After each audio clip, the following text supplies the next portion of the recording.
puedes seguir con la selección tal como los programas. Y si no es por streaming, no tienes que grabar. Pero es que no, si la pongo en horizontal no se ve bien en directo.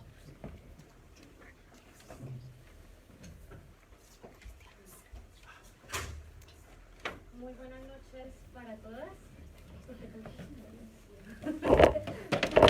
Estamos muy a la expectativa, ¿no? Agradecer a todas por venir a este acto informativo en solidaridad con Bolivia.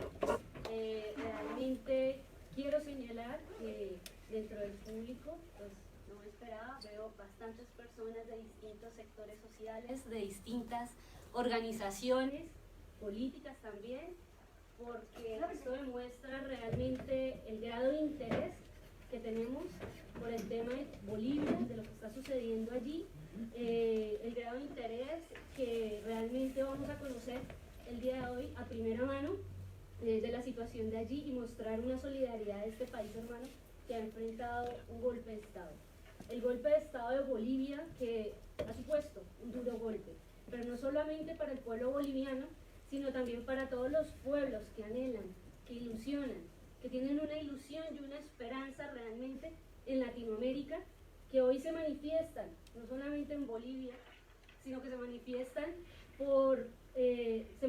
y reivindican un fin a la opresión, un fin a la salida de una injerencia extranjera y un fin a un modelo económico llamado neoliberalismo que nos impone en la base de la explotación de los pueblos.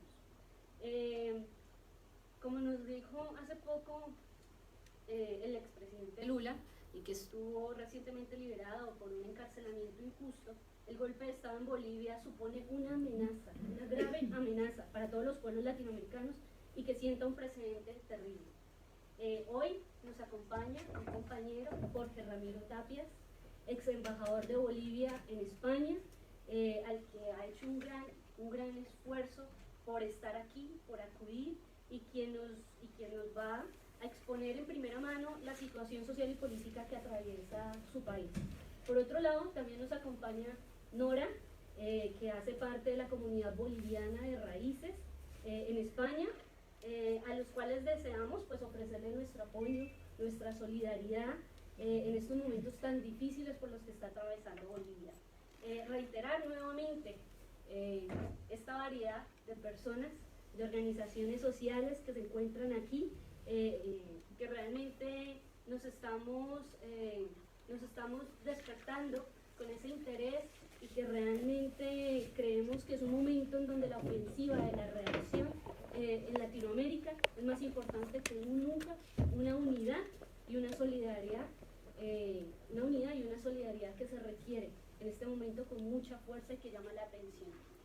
Así que, pues, sin más premura, soy Yubeli Muñoz, olvidé presentarme, de pronto no todos me conocen, soy pues colombiana, obviamente estoy muy ligada a la solidaridad internacional de las luchas en Latinoamérica y de todo el mundo, la organizadora de la Asamblea de Izquierda Unida Tetuán, y desearles la bienvenida por estar todos ustedes aquí. Así que, sin más premura, le doy la palabra al compañero Ramiro.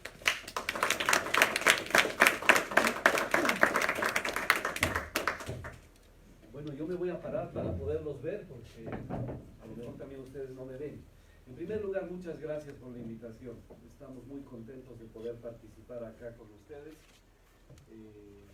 Donde podamos ir, donde podamos dar nuestra voz, donde podamos hacer nuestra protesta, creo que estaremos presentes. Es nuestra obligación estar presentes para que lo que está pasando en Bolivia sepa el mundo entero y que todos se solidaricen a favor de lo que se hizo en Bolivia, al camino que hemos empezado a caminar y al que pretenden hacernos retroceder.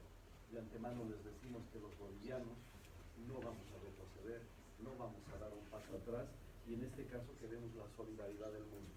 En primer lugar, yo quisiera saludar a nuestras dos compañeras que están presentes acá y brindarle un caluroso aplauso a la compañera colombiana. Colombia está empezando a despertar y nos parece muy importante que y no solamente Colombia está despertando. El 10 de este mes de diciembre vamos a tener un gran acontecimiento en la Argentina. Se va a volver a prender la luz en la Argentina, esa luz que necesitamos nosotros y a través del 10 de diciembre creemos que esa luz tiene que alumbrar el camino a la patria grande. Esa patria grande que soñó Simón Bolívar, allá está el compañero venezolano, esa patria grande donde nos incluíamos todos, donde en la década soñada que hemos tenido con Chávez, con Cristina, con Evo, con Mujica, con todos, creo que el imperio ha empezado a temblar y producto de lo que ha empezado a temblar ha empezado ahora a remeter, pero el legado que nos han dejado estos compañeros creo que va a ser retomado y tenemos la obligación de llevar adelante. Yo voy a empezar sin mayor preámbulo, analizar el tema de Bolivia. Pero antes de analizar el tema de Bolivia veremos por qué tienen tanto interés en atacar a Bolivia. ¿Por qué se preocupan tanto de molestar a Bolivia? ¿Por qué los intereses del que se cree amo del mundo, el que está al norte de nuestro continente, se preocupa tanto de Bolivia? Bolivia es un país que tiene todos los pisos ecológicos. Bolivia es un país que tiene una diversidad de naturaleza. Bolivia es un país, hace 500 años las riquezas que producía Bolivia no eran para los bolivianos, se llevaban para otros sectores. Es muy lindo ver España, ver los palacios y lo que tiene un poco de Bolivia. No reconocer que tiene algo de Bolivia sería pues no ser, es decir, no seguir la historia a cabalidad. Esas riquezas que nunca pertenecieron a los bolivianos todavía permanecen. Cuando hablamos de Potosí, de la riqueza que tuvo Potosí, Potosí era pues la plata que existía en Potosí. Y yo les quiero decir que hasta el día de hoy se sigue explotando plata en el Gran Potosí. El mejor escritor de la lengua castellana, Miguel de Cervantes, cuando algo vale mucho, tiene mucho poder, dice vale un Potosí. Y Bolivia es Potosí. Y de Bolivia sale, si hay hermanos argentinos aquí, el nombre de Argentina, porque esa plata que tenía que venir hacia Europa desde Bolivia, tenía que pasar por el Río de la Plata, y por eso se llamó Argentina, en honor a la plata que salía de Potosí. De Potosí han salido muchas cosas, pero además Bolivia tiene petróleo, tiene gas, nosotros les vendemos gas a Brasil, le vendemos gas a la Argentina, Evo Morales ha empezado a vender gas al Paraguay, al Perú, es decir, es un país que tiene esa riqueza natural. Además tiene lo que es ahora, diríamos, el tesoro más grande que puede tener un país, y por eso están preocupados por Bolivia, porque tenemos la mayor reserva de litio del mundo. Bueno, esto es lo que tiene Bolivia. Pero además Bolivia la conocen como el altiplano. Los bolivianos siempre estamos abrigados, tenemos un chullo, un poncho, una llama que nos hace, pero no es así, es parte de nuestra topografía. Las 2/3 partes de Bolivia son Amazonía, una Amazonía que nunca antes se habían preocupado, casi 105 lugares estratégicos en el mundo donde la naturaleza está conservada. Esa es la Bolivia rica que tenemos, y con los últimos 14 años la presidencia del presidente Evo Morales, todo eso que tenemos queremos cuidar y queremos que no nos quiten, que sirva para los bolivianos. En la época colonial hemos visto que hemos tenido muchos problemas y han enajenado nuestros recursos. Hemos entrado a la parte de la república y hemos visto que allí seguía la esclavitud. En la república no hemos tenido una libertad, es decir, el campesino, las mujeres eran relegadas, había pongueaje, seguía la esclavitud. Hemos tenido dictaduras militares porque el imperio nunca duerme, y en esas épocas el imperio imponía a través de las balas en poder introducir y dirigir nuestros países y hacer lo que les valga la gana, si es que podemos hablar rápidamente. Es decir, ese es lo que se estaba llevando y lo que ven en Bolivia. Ahora Bolivia, en los últimos 14 años, ha tenido que venir una persona humilde, una persona que nació en ese altiplano árido, en Orinoca, esa persona que se crió en una familia muy pobre, que no tenía acceso al agua, no tenía alcantarilla tampoco, energía eléctrica, que tenía que ir a la escuela sin caminos, caminando muchos kilómetros para poder subsistir, que su familia, que no había oportunidades en Bolivia como tenemos. Además, que quiero decirles que Bolivia tiene una frontera demasiado grande. Estamos rodeados de varios países, una frontera muy grande con el Brasil, con el Perú, con la Argentina, con el Paraguay, e injustamente no tenemos salida al mar porque resulta que un imperio, el imperio inglés, nos hizo pelear con los hermanos chilenos. Ellos son hermanos que también ahora están buscando pues reivindicarse y nos han privado de nuestra salida al mar. Esta Bolivia que quiero presentarles tuvo que esperar tantos años hasta que llegó ese humilde pastor de llamas, pastor de ovejas, y que tuvo que emigrar sus padres hacia la Argentina. En la Argentina, en la frontera que tenemos con Jujuy, aprendió a escribir, a leer, pero nunca se olvidó de lo que había vivido y lo que había sufrido en la niñez y por qué tuvo que emigrar, y después no pudo mantenerse en su Orinoca natal y fue al trópico de Cochabamba y formó una federación con algo que ha sido importante, la Federación del Trópico de Cochabamba, con 6 federaciones, y empezó a surgir la figura de Evo Morales Ayma. Y cuando Evo Morales Ayma, nadie pensaba que podía ganar una persona que no ha acabado sus estudios, que no vino de Harvard o no vino de la Complutense o no vino de ningún lado, vino de la realidad de Bolivia, de la gran lección que da la realidad de Bolivia, empezó a dar los planteamientos grandes del cambio fundamental que ha tenido Bolivia. ¿Y cómo podíamos cambiar Bolivia? Primero, reconociéndonos nosotros mismos. Y 2 parámetros fundamentales, porque no quiero extenderme en la charla, que quiero señalar. Lo primero que hizo Evo Morales es: no podemos estar en una constitución que nos cercena los derechos de las mayorías de los bolivianos. Los bolivianos tenemos, o antes del proceso de cambio, el 65% de nuestra población era originaria campesina, es decir, del agro, campesinos, esa era la gran mayoría de los bolivianos. Solamente comparable con Guatemala. Guatemala y Bolivia son los que tienen la mayor población indígena, ¿no? Hubiese habido en la Argentina gran población indígena, o a lo mejor en Chile, pero hay que analizar la historia, que han exterminado a los indígenas de esos sectores y no han tenido lo que nosotros hemos precautelado de alguna manera con la originalidad que tenía nuestra población. Esa población mayoritaria no estaba incluida en nuestra constitución política del Estado. Una de las primeras medidas que llevó adelante el presidente Evo Morales y el gobierno de cambio de Bolivia es replantearnos la nueva constitución política del Estado.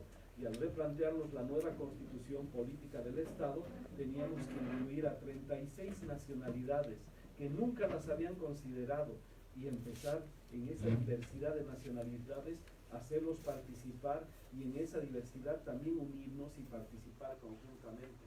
Y ahí viene que nuestra constitución, y a partir de Evo Morales, que se cambia el nombre de nuestra misma nación, ¿no? De república pasamos a ser Estado plurinacional, el Estado plurinacional de Bolivia. Y como también tenemos que tener los símbolos que siempre los hemos tenido, nuestra bandera, incluimos la bandera de las nacionalidades bolivianas, que es la huipala, y que con mucho orgullo tengo que decirles, no solamente es el emblema de los originarios de Bolivia, es de toda Latinoamérica. En Colombia la llevan, en la Argentina la llevan, en Chile la llevan, en el Perú los pueblos originarios han tomado esa bandera de lucha de Bolivia que ha llevado adelante para que nos reconozcan como actores de todos los procesos que se deben llevar en nuestras naciones.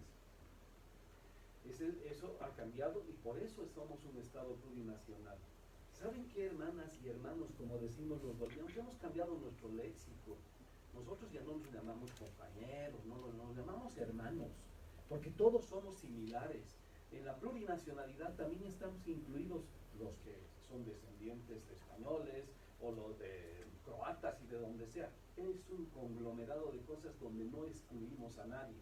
Pero en este caso yo quiero avanzar un poquito más en indicar que esa reivindicación que se dio empezó a reconocer, porque es un insulto que alguna vez nosotros hicimos una carta pública a un alto político español que el 12 de octubre dijo: nosotros festejamos el descubrimiento de América.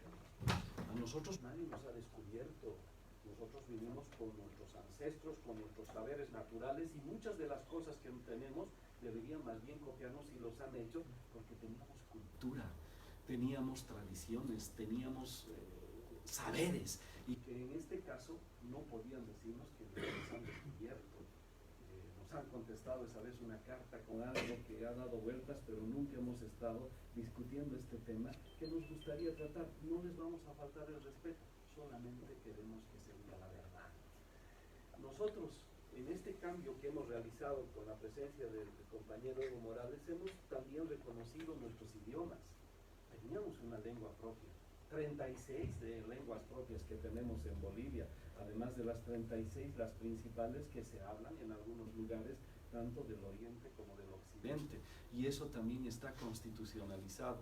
Se ha integrado Bolivia en el proceso de cambio. El Estado plurinacional ha empezado a surgir y en ese Estado plurinacional, para mantener adecuadamente las políticas públicas que íbamos a dar y que fundamentalmente se basaban en relación a defender al ser humano, a la naturaleza, teníamos que tener la posibilidad de tener los recursos económicos adecuados para que se lleve adelante este proceso que queríamos cambiar en Bolivia. Y al año de gobierno de nuestro presidente Evo Morales se han nacionalizado nuestros hidrocarburos. Y en la Constitución Política del Estado indica que los recursos naturales que son de Bolivia son para los bolivianos. Antes nuestra Constitución decía que de la tierra para abajo es de Bolivia, pero cuando sale hacia afuera ya pueden ir a otro lado, y se iba todo al otro lado. Más del 75% se iba a otro lado y nosotros nos quedamos con un 17%. Ahora ha cambiado, eso ha cambiado con Evo Morales. El 75-80% es para los bolivianos, y si quieren invertir en Bolivia, que no nos vean como esclavos, sino que nos vean como socios. Y si les gusta tomar ese 17%, que lo tomen, y si no lo quieren tomar, que lo dejen, porque los bolivianos vamos a empezar y saber administrar nuestros recursos. Y con esto quiero decirles que Bolivia tenía el capital económico fundamental para llevar adelante los cambios que han hecho Bolivia. Ahora quiero decirles que en estos 14 años Bolivia ha tenido los mejores niveles en educación, en salud y en la parte económica. Es un ejemplo que no va a decir aquí el ex embajador de Bolivia en España, que nosotros en la parte económica estábamos muy bien.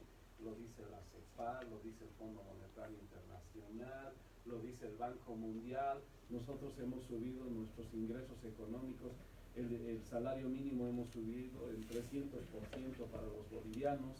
Hemos tenido políticas que, por ejemplo, nos llenamos de orgullo.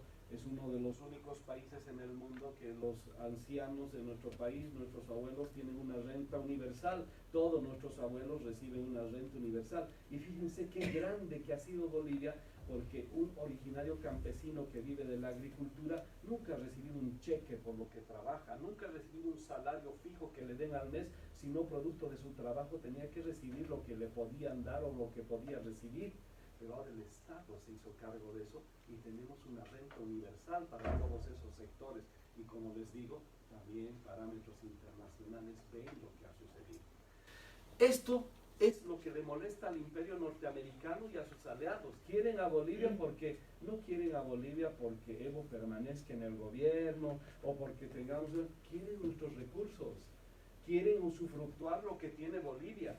Y como eso tiene Bolivia, por supuesto que tienen que empezar a hacer lo que han hecho en este momento, y entramos en el tema, en el último que nos ha tocado. Yo les quiero señalar enfáticamente que en este proceso que hemos llevado electoral, previamente, los que somos revolucionarios tenemos que hacer una crítica y una autocrítica. Por supuesto que la vamos a hacer. A lo mejor hubiese sido conveniente que el presidente Evo Morales no se presente. Pero ¿por qué tienen que decirnos otros, ajenos a nosotros, que no se presente, si en Alemania está 14 años, en Rusia están 16 años, y en fin, en otros lugares están muchos años? Yo creo que eso deberíamos decidir entre bolivianos, y bueno, en este caso se ha tomado, porque nuestra Constitución no lo permitía. Nuestra Constitución también indica si hay estamentos superiores que puedan tomarse. Convenios se los puede tomar como un derecho humano, se lo habilitó para poderse presentar. Y hay que ser muy claros en esto. Evo ha marcado, y esto es personal, esto es lo que yo podría decir, a lo mejor hemos hecho crecer mucho a Evo y no hemos hecho crecer mucho al MAS, porque hubiese sido bueno que el MAS crezca a la par de nuestro presidente, porque nuestro presidente sí es ampliamente conocido, pero muchos les pueden preguntar, ¿y cuál es el frente político que tiene el presidente? los bolivianos y latinoamericanos creo que conocemos, pero a nivel general muy pocas veces mencionan esto. Somos parte de la autocrítica que se va a dar. Pero estas conquistas que ha tenido Bolivia, que no solamente son estas dos que he mencionado en la Constitución, han hecho cosas fundamentales que, bueno, pues el imperio ha empezado a fabricar y les queremos señalar punto por punto. Todas las encuestas que se llevaban adelante en Bolivia, tanto de la derecha, de la izquierda, de las universidades, de estamentos privados, y nos daban una amplia victoria de Evo Morales, una amplia victoria que se iba a traducir en elecciones en esa ocasión. Y cuando se llevaron las elecciones, en primer lugar queremos aclarar que el Tribunal Supremo Electoral de Bolivia es un ente que no tiene nada que ver con el Poder Ejecutivo, con el Poder Legislativo, ni el Poder Judicial, es un poder aparte, tiene total independencia. Las acciones que lleva adelante son exclusividad del Tribunal Supremo Electoral. Por segunda vez en el mundo se ha podido votar en el exterior, aquí ha habido votación en España, y los bolivianos que hemos votado aquí no ha habido ninguna queja. Y bueno, la auditoría, después vamos a hablar de la bendita auditoría, tampoco ha tocado el punto de España. Es decir, se han cumplido las normativas que se daban. En esta normativa indican que, por ejemplo, en una elección como se lleva adelante, había 9 partidos que participaban y cada partido tiene su delegado. Hay un presidente de mesa, hay un delegado del Tribunal Supremo Electoral, casi 11 o 12 personas que están viendo un ánfora y los que van a votar. Tienen que firmar, primero contar las actas, cuántas son, y firmar todos los delegados que están. Después de producir el honorario y todo, y si hubiera alguna queja, tienen la posibilidad de poner en el acta correspondiente si hubiera una queja. Aquí en la selección de España he visto que alguien se equivoca de una y de otra mesa, y bueno, está en el acta correspondiente. Tampoco es un proceso que fuera oculto, no, siempre ha sido abierto. Y luego se hacía un recuento manual, en una pizarra, en un papelógrafo, y contaban los votos, y ahí veían, y si alguien se oponía a algo, alguien estaba mal, tenían la oportunidad de hacer eso. Y todas las actas han sido transmitidas, y bueno, se las lleva, luego cada quien podía sacar una fotografía de su frente y mandar a su call center, a lo que puedan hacer, y verificar esto. Esto es lo que se ha hecho en todo el mundo. Este es el proceso que hemos llevado adelante y que creo que ha sido de lo más normal hasta el momento. Hubo errores, pero no hubo errores del MAS. Hubo errores del Tribunal Supremo Electoral que indicaron que ahí iba a haber un conteo rápido y que ese conteo rápido se paró al 80% y después del 80% de la votación recién se iba a dar en días posteriores. Qué pena que ahora se fijen en Bolivia esto, pero cuando escuchamos elecciones de otros países como de la Argentina tardan una semana, en España también tardan otra semana, pero a Bolivia sí le tienen que exigir que tenía que ser ese mismo día. Pero aquí hay un aditamento que no dice pues la prensa, que el Tribunal Supremo Electoral con su directiva conjunta, con su presidente y los jueces que estaban allí indicaron de una semana antes que ese conteo rápido se iba a parar al 80%. Está en actas. Y eso indicaba. Y de ahí viene la Organización de Estados Americanos y viene a señalar que ese conteo rápido te daba la susceptibilidad de que hubo alguna anormalidad que se podía dar. Y ahí vienen los problemas que vamos a hablar ahora con algún detalle. Los partidos oportunistas, los partidos que se han presentado y que no han tenido la capacidad de poderse unir para ir en un frente único. Nosotros no tenemos la culpa que la derecha no se puede unir. No tenemos nada que ver en ellos en la posición, como con los hermanos venezolanos, ¿no? Tienen una derecha, si no se ponen de acuerdo ya no es culpa pues de Chávez, ni de Maduro, ni de nada. Son frentes políticos que deberían tener la capacidad de poder reunirse y hacer una fórmula única. En esta elección, cuando empiezan a tener estas susceptibilidades, empiezan a surgir estos políticos oportunistas que empiezan a tratar de buscar una segunda vuelta. Primero querían buscar una segunda vuelta para que puedan unirse todos y realmente ganar a Evo. Esa era la primera propuesta que ellos llevaron adelante. Y bueno, ¿qué dice nuestro presidente? Creo que la primera persona que se ha manifestado en este caso, háganos una auditoría, hagan una auditoría al tribunal, a la OEA, que hagan la auditoría. No ha sido cosa de ellos ni de la derecha. nosotros hemos planteado a través de nuestro presidente que se haga una auditoría como tal para que se lleve adelante esto. Pero ahí empiezan ya los problemas de que cómo nosotros decimos que este es un verdadero golpe de Estado, porque el golpe de Estado viene planificado, no es casual lo que ha pasado en Bolivia. Empieza a nombre de los comités cívicos que se reúnen en una reunión como esta, un poco más de gente, algo así, y eligen a ciertas personas, no está reglamentado, no está nada, y allí empiezan a tomar decisiones, y el Comité Cívico de Santa Cruz empieza a tomar decisiones, pero además con un gran contenido racista, un gran contenido de clase, es decir, que no permiten, porque ¿cuál era el discurso general de la derecha en Bolivia? No queremos volver a la república y no queremos que nos gobiernen los indios. Esa era su política. Nunca hemos escuchado un proyecto sobre salud, sobre educación, sobre economía. No Evo de nuevo y los indios fuera del gobierno y queremos volver a la república. Ese era su planteamiento. Y los comités cívicos empiezan en Santa Cruz, empiezan a tener medidas fascistas de este tipo. En Bolivia las mujeres originarias, nuestras campesinas, tienen un traje típico, les dicen las cholas, y tienen una pollera, se llama una pollera lo que visten. El presidente del Comité Cívico de Santa Cruz, el señor Camacho, indica que las señoras que tienen pollera no salgan a las calles, porque si salen a las calles pueden ser agredidas. Y no solamente les ha amenazado, sino que han empezado a pegar, han empezado a crear problemas y han empezado a tomar cosas que ustedes tienen que conocerlas. A veces vamos a hablar luego de los señores de la prensa, que pasó en Bolivia, y no estamos contando cosas que no podemos verificar. Empezaron a salir y empezar a quemar instituciones, empezaron a hacer actos vandálicos, empezaron a privar de la posibilidad de transitar en las calles, empezaron a bloquear las calles, empezaron a amedrentar y lo que es peor, luego empezaron a tomar de rehenes a personas, a flagelarlos, a incendiar casas, a molestar y sistemáticamente atacaron a algunas otras personas. Ese ejemplo que tuvo Santa Cruz después fue a Potosí, el Comité Cívico de Potosí, que en las mismas características no tiene un voto general, por si acaso en Potosí el MAS ganó en todas las provincias en general, pero estos señores se pliegan a ese plano. Luego en Cochabamba, y también un comité en La Paz que se llamaba CONADE, que estaban con ex personas que alguna vez militaron en la izquierda, y el resentido más grande es el que cambia de bando, ¿no? Ese es el más peligroso, el que antes militó en la izquierda y se va a la derecha, obviamente es peligroso. Ahí está el rector de la Universidad de La Paz, que era defensor del pueblo en una época, una defensora del pueblo de origen española, Amparo, que empezó a estar de ese lado, alguien de la iglesia evangélica que también empezó a participar allá, y se dieron este movimiento que tiene de empezar a impugnar un proceso electoral con estos actores.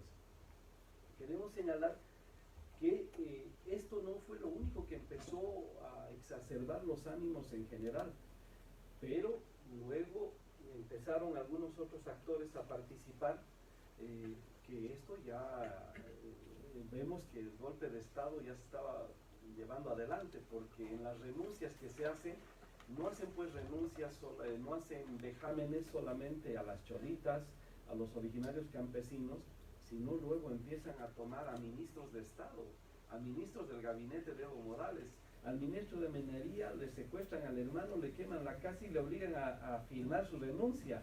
Al presidente de la Cámara de Diputados le queman la casa y le amenazan con sus hijos para que renuncie. Hacen lo mismo con la presidenta de la Cámara de Senadores para que haga, es decir, puestos claves para que el golpe de Estado funcione, porque estaban tomando esto y estaban amedrentando a la gente. Eso es lo que empezaron a hacer. Y aquí empieza otro segundo actor en el golpe de Estado que nosotros señalamos. La Constitución Política del Estado dice que la Policía Nacional tiene el deber y la obligación de precautelar el orden en cualquier sitio, y también tiene que ser, no puede deliberar, no puede tomar acciones por ellos solos, sino tiene que depender del gobierno central para que le den seguridad a las personas que viven y transitan en Bolivia. Y la Policía Nacional se amotina. Y la Policía Nacional se amotina y empieza a quitarle todo el apoyo de seguridad al presidente Evo Morales y al Estado Plurinacional de Bolivia. Y la Policía Nacional, ¿por qué empieza esto? Porque también hay que decir por qué la policía está en esta posición. Y aquí, bueno, yo les hablo ya como un militante, un compañero cualquiera, yo voy a dar mi versión de lo que dice lo que pasa con la policía. La policía antes se hacía cargo del servicio de identificación personal, el CEGIP, donde damos el DNI boliviano, la cédula de identidad de los bolivianos.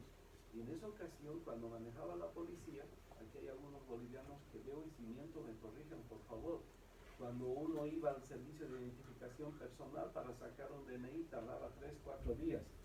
Si quería que se agilice, buscaba al suboficial, al capitán, eso, y daba algunos pesos y le daban media hora. Si estoy mintiendo, me corrige. Si alguna persona decía, me falta edad para jubilarme, no iré, le voy a dar un apoyo, le vamos a dar, y me van a poner una edad mayor. Y había algunas personas que también querían rebajarse de edad y era muy fácil hacer eso. Había otros que no tenían profesión y decían, no, yo he ido a la universidad, he estado 2 meses, pero pónganme licenciado. Ese era cómo daban la cédula de identidad, o no, Luis, o no, compañeros. Y ese era cómo se manejaba el Servicio General de Identificación Personal, el CEGIP. Y bueno, era la gallina de los huevos de oro, pues no, ahí eso había que hacer. Cuando el gobierno de Evo Morales quita esto, crea un gran resentimiento en la policía. No es casual que cuando se subleva la policía y cuando renuncia el presidente Evo Morales, lo primero que va la policía es al CEGIP, a decir, ahora sí, vamos a volver al CEGIP.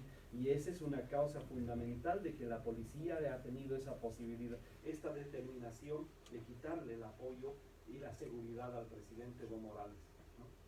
Y hay otra cosa que también tienen que conocer. El año pasado ya se empieza a hallar anormalidades en el ingreso a la Academia de Policía. Se revisan años y de años anteriores y para el examen tenían que pagar para poder entrar a la Academia de Policía. Han dado de baja varios coroneles, generales, por este procedimiento. Y es un resentimiento que tenían. Ahora han decretado amnistía general. Todos los que estaban en eso, a las calles. Es decir, se han acabado los problemas y de todo. Y podemos decir que muchos oficiales de alto rango han pasado por eso. Esa vergüenza en el Estado plurinacional no la podíamos pasar. Se mencionó, se sancionó y obviamente la policía toma determinaciones que luego podemos analizar si los que han tomado el poder a la mala la van a poder mantener, porque no es fácil vivir con la mentira. Esto es lo que pasa con la policía. Empieza este problema de evolución, es muy difícil pues con movilizaciones, con todo, empezar a calmar a la población que está viendo. Es un tercer actor que entra en acción, la Organización de Estados Americanos. Cuando nosotros confiamos en eso, bueno, es como diríamos algunos, hemos disparado en el pie, ¿no? Porque lamentablemente ha sido una posición inadecuada confiar en alguien que su dictamen iba a ser totalmente contrario a lo nuestro. Por si acaso, el señor Almagro no sabemos qué dice, un día dice una cosa, otro día dice otra cosa, antes elogiaba a Evo, antes estaba al lado de Mujica, después empieza a protestar contra Venezuela, porque antes también hablaba bien de Venezuela. Yo no sé en qué momento de su día habrá que ubicarle a este señor para saber cuál es su verdad. Y este señor, cuando da el alegato en las Naciones Unidas, primero que cuando una persona tiene criterio para defender, en este caso yo no tengo un papel para leer, pero a él se lo prepara un libreto muy bien estructurado y indica que sí hubo un fraude. Hace más de un mes que estamos esperando el resultado y ese fraude hasta el día de hoy no ha salido. No hay un informe oficial de él. Se ha inventado una determinación que ha tomado. Pero en el informe previo que da la Organización de Estados Americanos, ¿qué dice? Que 79 actas han sido observadas del proceso electoral en Bolivia. De 37.000, que representa el 0.2%. Los que saben estadística, díganme si tiene un valor significativo lo que estamos hablando.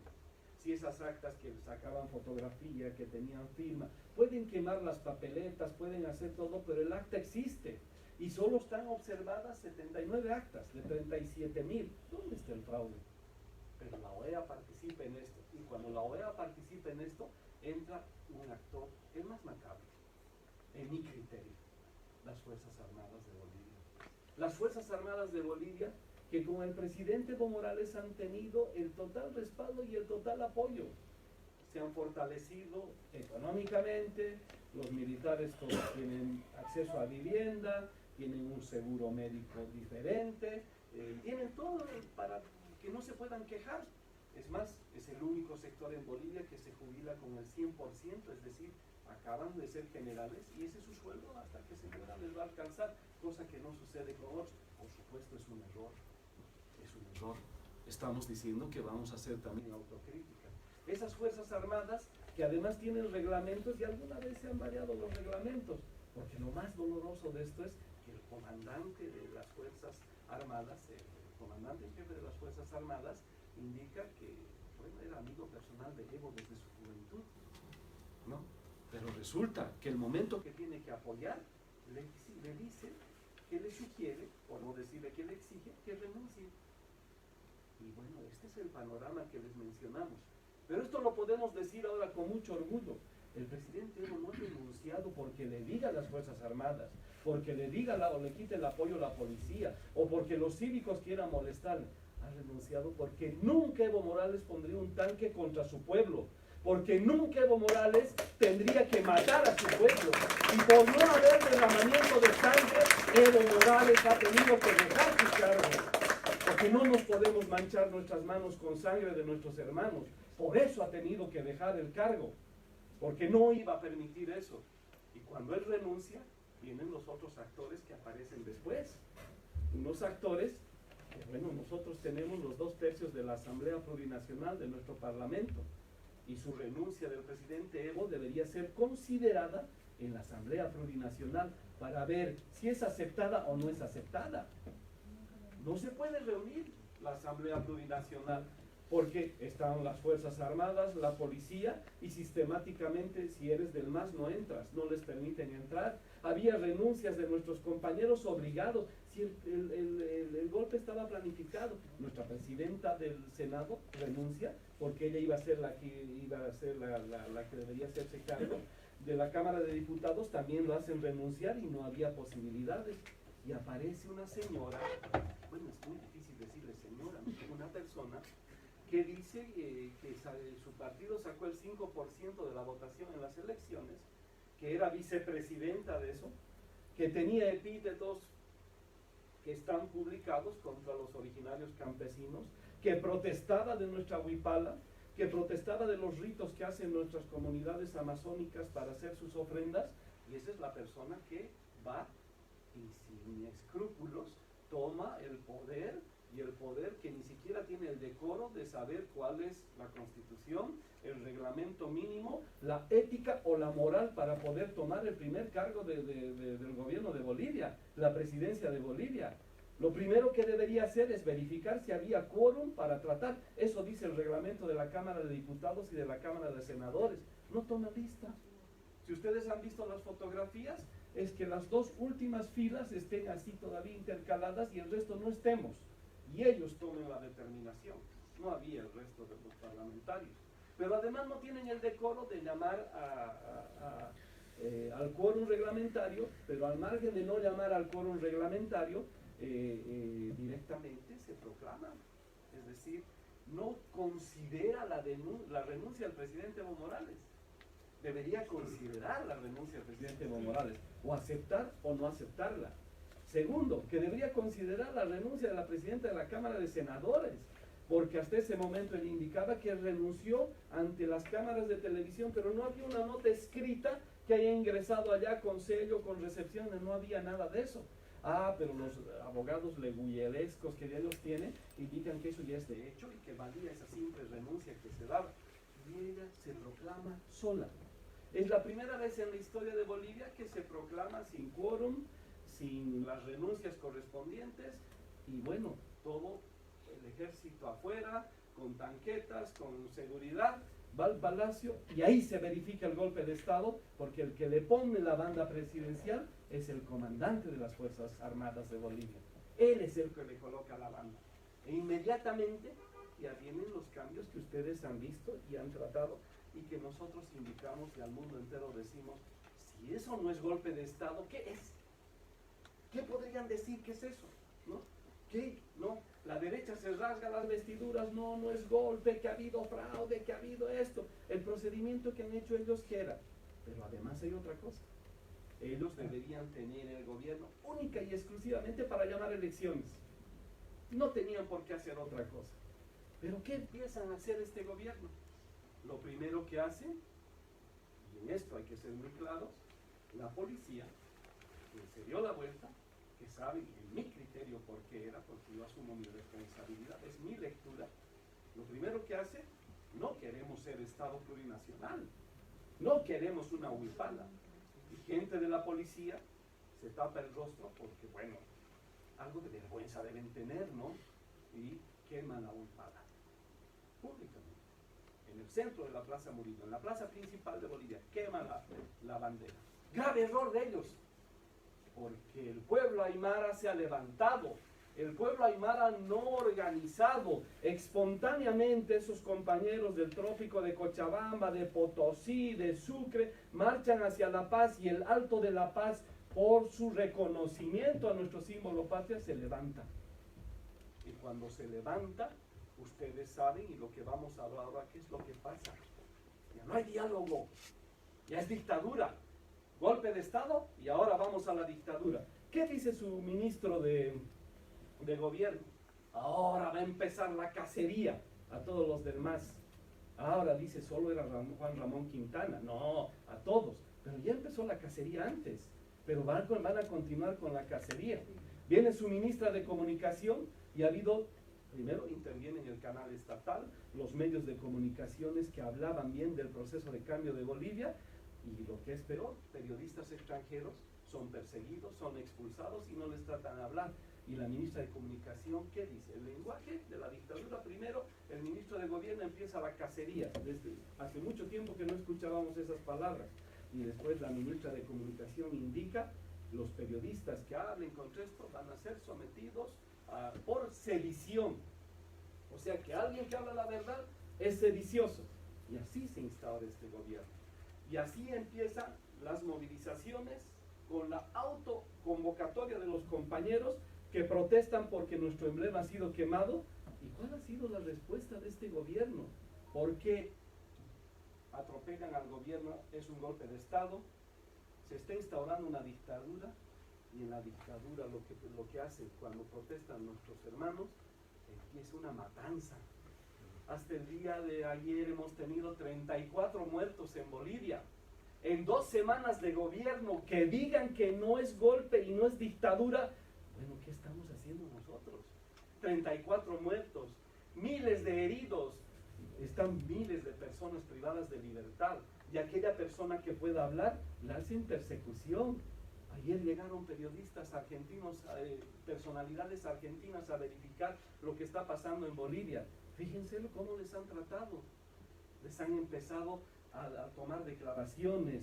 En Santa Cruz los han empezado a insultar, los han empezado a asediar. Cuando han ido a La Paz, nuevamente su ministro de Gobierno dice que se cuiden, que no digan cosas que no deben decir, porque van a caer la justicia sobre ellos. ¿Qué justicia va a caer? Ante un impostor, ¿quién puede hablar de justicia? Ese es el gobierno que tenemos en este momento. Y además, empiezan a cambiar cosas fundamentales. Y aquí queremos la solidaridad de todos los pueblos con lo que está pasando. Si solo tenían que llamar a elecciones, lo único que no hablaban eran de elecciones. Para nada. Es decir, si han sido nombrados para elecciones, lo único que no decían era de elecciones. Y empiezan a tomar determinaciones que no les corresponden. Primero, que dice que van a suspender las relaciones que tenemos con Cuba y con Venezuela. Para tomar una decisión de esta determinación tienen que consultar, primero, no solamente con el pueblo, por lo menos con la Asamblea Plurinacional, si están de acuerdo o no. ¿Y cómo vamos a cortar relaciones con Cuba y Venezuela? Gracias a Cuba y Venezuela tenemos muchas cosas que han habido en el proceso de cambio. Bolivia es libre de analfabetos porque Cuba nos ha ayudado junto con Venezuela en el programa Yo Sí Puedo a alfabetizar y somos libres de analfabetos. Este gobierno va a tener sobre su espalda que los ha expulsado de la peor manera a las personas que más nos han colaborado. Cuba no nos ha dado armas, nos ha ayudado en salud y en educación. La Operación Milagro que ha salvado la vista a tantas personas, no solo de Bolivia, del Perú, de la Argentina, porque iban a Bolivia a hacerse curar gratuitamente con ellos. Los expulsan. Le dan plazo como si fueran delincuentes a los de la Embajada de Venezuela para que salgan de Venezuela. ¿Quién les ha dado permiso para que hagan esas cosas? Y lo peor del caso que ahora viene.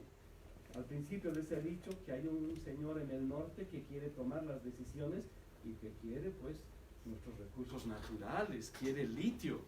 Y lo primero que hace, antes de eso, descabeza todo el servicio exterior. A nosotros nos llega un cese. ¿Ustedes creen que es correcto que se van a quedar 3 meses y van a sacar a todos los embajadores? ¿Van a nombrar un embajador solo para 3 meses? No, descabezan a todo el servicio exterior. Además les comento que para ser embajador en Bolivia, el presidente elige al embajador, pero el embajador tiene que presentar una monografía que tiene que ser defendida en la Asamblea Plurinacional. Si allí no defiende bien, le dicen al presidente, este señor no puede ir porque no nos va a representar adecuadamente. Pero aquí se olvidan de todo. Es decir, descabezan a todo el servicio exterior, nos dicen que nos vayamos a nuestras casas, que además, cuidado, hablemos, ¿no? Porque hay la cacería en Bolivia, cuidado, no nos dejen entrar, ¿no ve? Pero igual nosotros vamos a hablar. Pero en esto, expulsan a Cuba, expulsan a Venezuela, y el primer embajador electo en Bolivia por este gobierno que ya podríamos decir, ya ha pasado de dictador a nefasto, nombran al primer embajador en los Estados Unidos. ¿A quién han pedido permiso para poder elegir un embajador a los Estados Unidos? Lo que yo quiero decirles, porque esto sí lo siento, y si hay gente que estudia política, tienen que escribir un tema aparte de Bolivia, por lo que les voy a decir ahora. Si Bolivia se ha hecho grande estos últimos 14 años, ha sido porque el primer año de mandato del presidente Evo Morales se expulsó al embajador de los Estados Unidos por entrometerse en temas de Bolivia. Lo expulsó porque antes la embajada de Estados Unidos decidía quién era ministro, quién era de la corte, con qué empresas iba a trabajar o qué se iba a hacer. Expulsado de Bolivia. Los 3 años posteriores se ha expulsado a toda la cooperación norteamericana. Y esto quiero que escriban, compañeros. ¿Saben qué? Los mejores 14 años que ha tenido Bolivia ha sido sin el imperio. Y es posible seguir andando y caminando porque el imperio es el que no nos ha dejado progresar. Pero además, ya viene la sinvergüenzura. Ustedes no saben cuánto sufre el pueblo palestino, ¿no? A nosotros nos decían para viajar a Israel, el boliviano que quiere Israel, o a los Estados Unidos también, tiene que tener visa, si uno no puede entrar. El presidente Evo Morales dice, si quieren no ir a Bolivia, gringos, visa. Israelitas, visa. Porque tenemos que ser recíprocos en el trato. Y también ahora está este gobierno usurpador ha indicado que va a entablar relaciones con Israel. Pero lo peor, hemos tenido problemas ancestrales con Chile, no ancestrales, problemas desde la guerra del Pacífico. Y en este caso también porque hay interés económico de establecer también con Chile. ¿Qué derecho tienen para hacer estas cosas? ¿Cómo es posible que si solo iban a llamar elecciones tengan que hacer estos cambios? Pero ahora viene la repartija de los cargos que van a hacer en Bolivia. El señor Camacho, el de los comités cívicos que está en Bolivia, tenía una empresa aseguradora que tenía deudas con impuestos internos de Bolivia. Hace 3 días posesionan a su presidente de su seguro como el nuevo responsable de la renta interna de Bolivia. Es decir, él va a velar pues los intereses de su amo que le está colocando. Nosotros hemos nacionalizado todas nuestras empresas y hemos creado empresas bolivianas propias. La empresa boliviana de aviación, BOA, que ha sido un producto del proceso de cambio, una línea aérea que es del Estado boliviano, que tenía un solo competidor muy chico que era Amazonas, su otra empresa. El gerente de Amazonas ahora dirige BOA. ¿Qué derecho les ha dado para hacer estos cambios? Si solo tenían que llamar elecciones, solo tenían que estar eso. Es decir, así están trabajando y así queremos que estén. Ahora, ¿qué vamos a hacer nosotros, compañeros? En primer lugar, queremos señalar que este golpe de Estado no puede seguir adelante, que la solidaridad internacional tiene que venir. Eso es lo que les duele. Queremos agradecer públicamente al presidente López Obrador y al nuevo presidente de Argentina, Fernández, porque si no hubiese sido por ellos, nuestro presidente no hubiese podido llegar a México. Ha habido países que no quiero mencionar, pero ustedes deben conocer, que no le han dejado surcar ni siquiera los aires de su territorio para que salga nuestro presidente. La vida de nuestro presidente estaba en peligro y se ha ido a México.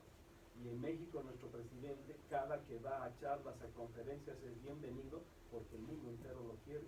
Porque todos han solidarizado con Bolivia y eso les duele. En la Argentina va a haber un cambio de gobierno y el presidente nuevo de la Argentina dice: a la señora no representa a Bolivia y vamos a invitar a Evo como el representante de Bolivia, y eso les duele. Y nosotros queremos que el presidente Evo Morales, que no va a ir a la próxima campaña electoral, vamos a pedir y exigir que hayan elecciones limpias, porque sabemos que el proceso de cambio que se ha sembrado en Bolivia va a dar muchos frutos y ya no vamos a retroceder. Es un camino para ir adelante y ni un paso atrás. Y compañeras y compañeros, me gustaría escuchar preguntas, escuchar propuestas. Bolivia está de pie. Latinoamérica está de pie. El imperio está temblando. Lo que está pasando en Colombia, lo que está pasando en el Ecuador, lo que está pasando en Chile, lo que está pasando en el Brasil, les alarma. Y lo que está pasando en Bolivia también. Pero Bolivia necesita solidaridad y apoyo. Bolivia no puede ceder ante el fascismo, ante el racismo. No podemos retroceder todo lo que hemos avanzado y queremos solidaridad. Y bueno, para terminar esta charla, yo siempre recurro para dar ánimos a algunos pensadores latinoamericanos importantes. Qué pena que en el Uruguay se haya perdido, como dicen, en la carrera de caballos por una nariz. Ha ganado a la derecha por una poca nariz como tal, pero en Uruguay ha habido grandes poetas como Galeano, como Benedetti, y Benedetti decía algo que ahora viene para el momento, ¿no? La historia taña sonora, su lección como campana, que para triunfar mañana hay que luchar ahora, con tu fuego y con mi quiero. Vamos juntos, compañeros, por una Bolivia libre, por una Latinoamérica libre y por una Europa solidaria que queremos tener. Muchas gracias.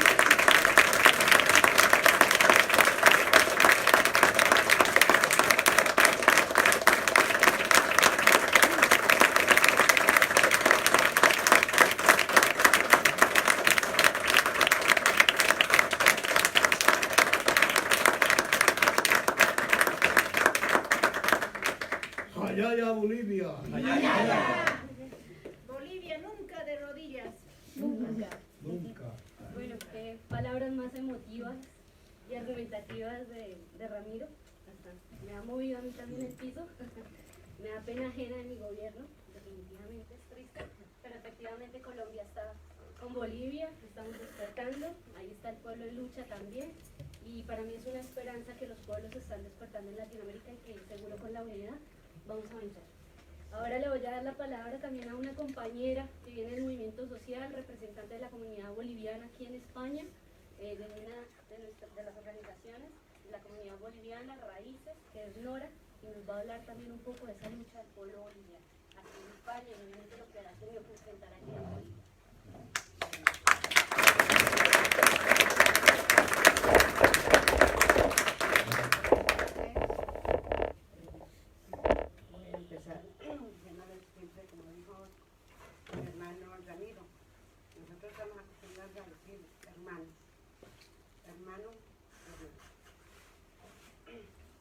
Yo voy a empezar indicándoles, bueno, yo más que todo felicitarle a nuestro hermano Ramiro, que lo ha explicado de una forma muy sencilla y muy clara. Que todos han debido escuchar, de todo, que no se ha equivocado y que no ha fallado en ningún momento de las fechas. Yo le felicito y tenemos esta historia como cuenta y como dice. Yo creo que este año 2019 vamos a tener que terminar sacudida con una ola de protestas que está evidenciándose y que está creciendo, quizá por el descontento que hay en la popularidad, ¿no? Y que nos está, bueno, que es la misma ideología por la que nosotros estamos peleando. Y esto no solamente es en Latinoamérica, sino en todo el mundo. yo no sé lo que ha pasado en mi país, de un momento a otro ha empezado a incendiarse con este asunto del fraude. Este fraude ha sido el que ha incendiado todas estas llamas que ha habido en mi país. ¿Y por qué ha empezado esto? Quizá ha empezado, quizá ya, yo no podría decir un golpe de Estado, yo podría decir un plan de los Estados Unidos. Este plan de los Estados Unidos contra Bolivia. Esto ha empezado ya desde el mes de abril de este año. Ha empezado por etapas. Y quizá nuestro hermano presidente Evo Morales no se da cuenta, o nuestros hermanos del MAS, porque esto ha ido por etapas. La primera, la segunda y la tercera. La primera ha sido desde el mes de abril.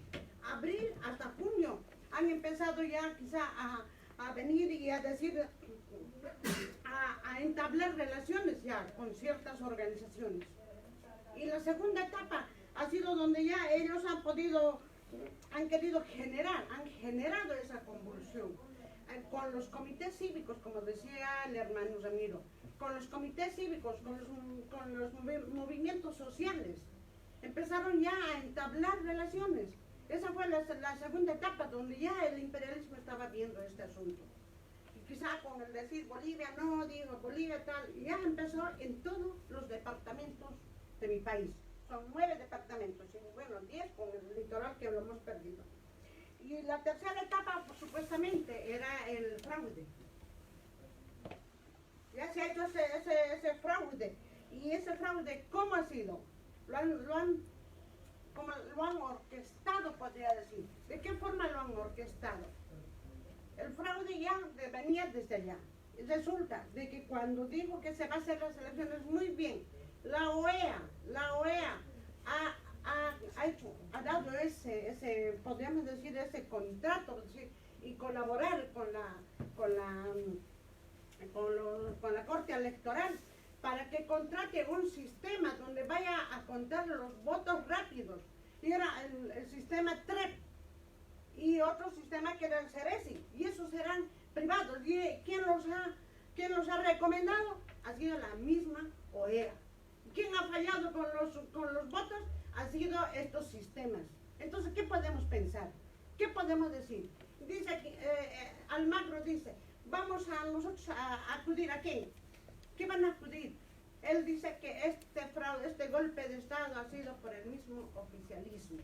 Claro, eso tienen que decir, tienen que buscar para no ser acusados, porque al momento, como dijo el hermano Ramiro, no hay pruebas y no se ha presentado ningún tipo de pruebas.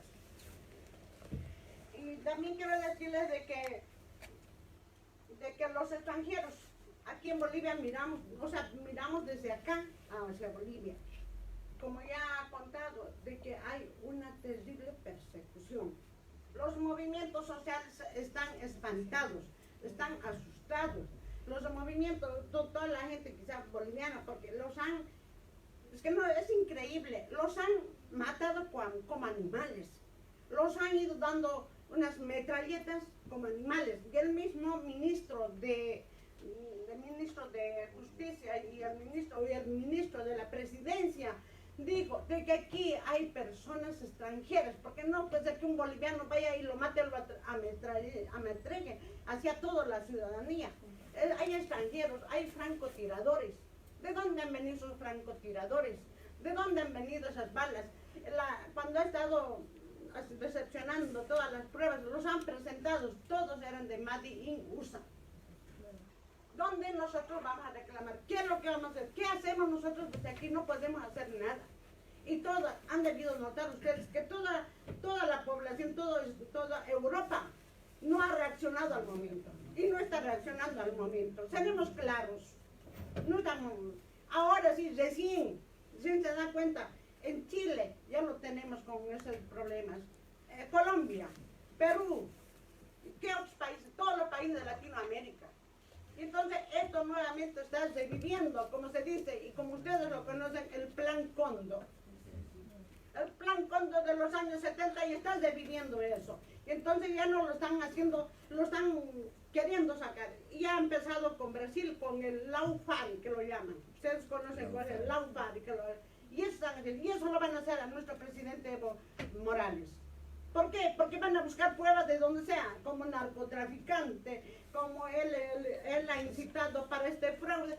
Van a buscar pruebas falsas. Y nosotros tenemos que defenderlo, tenemos que ir con la verdad. Vamos a hacer, y estamos queriendo hacer en la escala internacional, poder solidarizarnos con nuestros hermanos de Latinoamérica, de mi país. Entonces ahora, recién como está levantando, ya han empezado a flamear, como lo han quemado la huipala es sagrado para nosotros. En Europa, mañana a las 12 en punto, en toda Europa va a empezar a flamear la huipala. Y en América Latina lo propio, mañana a las 5 de la tarde va a flamear la huipala. Y entonces en todo el mundo estamos empezando recién a reaccionar, y a partir de la próxima semana todas las organizaciones de solidaridad ya empezamos con manifestaciones. Entonces yo creo que no tengo mucho que repetirles porque ya les ha contado el hermano Ramiro todo el acontecimiento que está en el país. Yo solamente quiero agradecerles que sean solidarios con nosotros, solidarios, y trabajar con nosotros y apoyarnos en todo lo que estamos pasando. Muchas gracias, muy amables.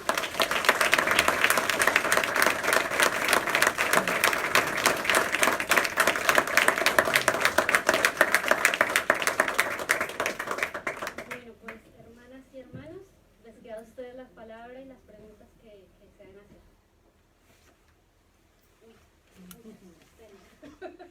Aquí el compañero. Buenas tardes. Bueno, lo que voy a decir no es nada nuevo, supongo que los compañeros bolivianos lo saben muy bien.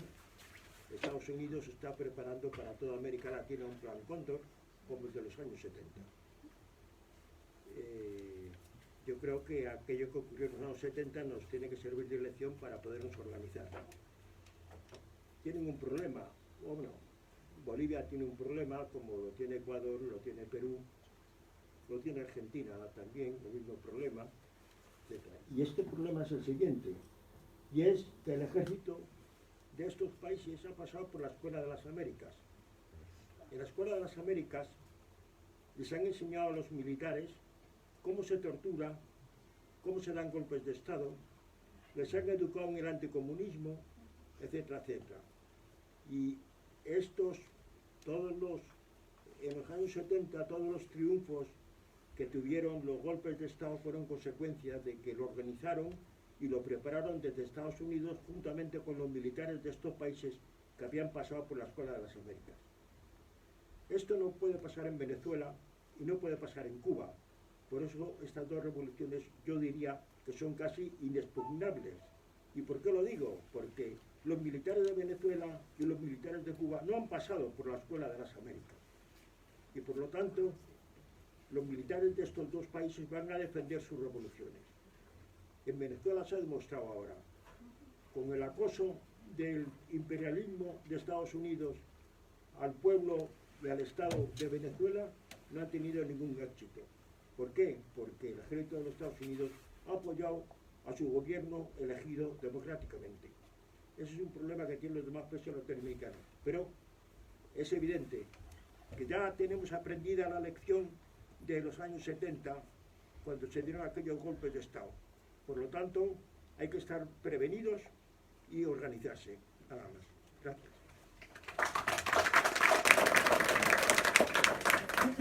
Compañera, ¿me puede apuntar, por favor? Sí.